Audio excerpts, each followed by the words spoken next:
Hi, this is drdavidkingboison. Welcome to Occupational Health and Safety Minutes.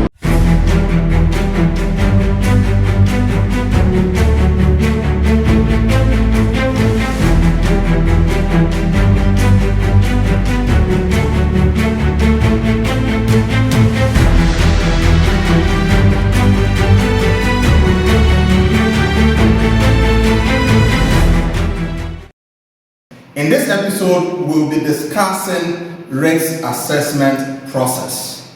There are 5 stages in risk assessment process. And the first stage is to identify the hazard, or the first step. The second step is to assess the risk.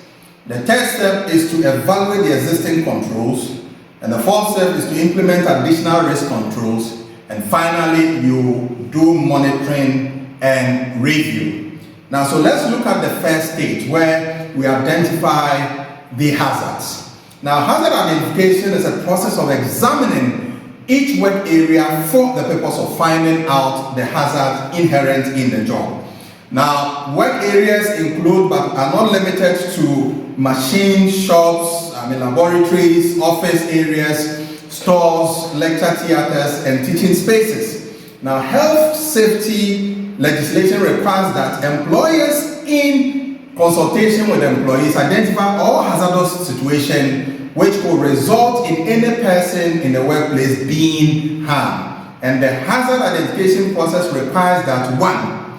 Past incidents be examined to see what happened and whether the accident or incident could happen again. And then 2. Employees be consulted to find out what they consider as safety or issues, and work areas or work sites be examined to find out what is happening.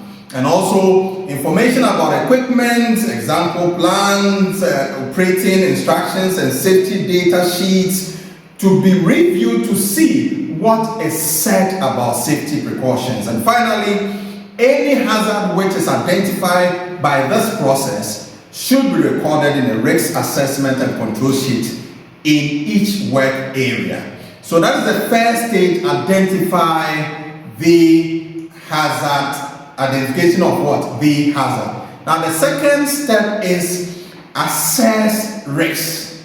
Now health and safety legislation requires that once a hazard has been identified by an employer, it is required that the employer, in consultation with employees, determine how likely it is that someone could be harmed by the hazard and what the consequences of the resulting injury or illness could be. So identifying who is at risk is an important aspect of risk management process, and it starts with the employees. Employers must also assess risks faced by agencies and contract staff, visitors, and other clients who could be suppliers and others who may require their services. And risk assessment involves considering the possibility or the possible result of someone being exposed to a hazard and the likelihood of this also occurring. And risk assessment assists in determining the following. It helps you to determine the severity of the risk. It will also help you to determine whether existing controls measures are effective and what actions should be taken further to control the risk and how urgently the action needs to be taken. Risk assessment should therefore include the following. 1. Identify factors that may be contributing to the risk.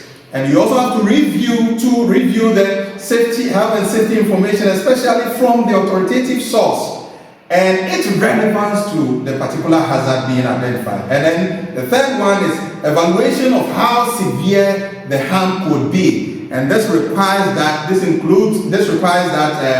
one looks at the types of injuries, illness, harm, damage that can result from the harm, and the number of people exposed, and possible effect, chain effect from the exposure to this hazard.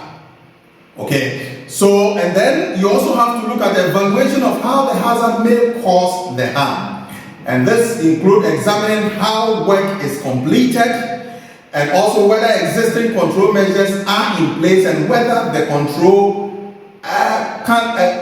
they can control the harm, and also determining the likelihood of harm occurring. What is the likelihood of the harm that we have seen occurring? And the level of risks will increase as the likelihood of harm and the severity increases. So the likelihood of the harm occurring may be affected by how often the task is completed, in what conditions, and how many people are exposed to the hazard for what duration.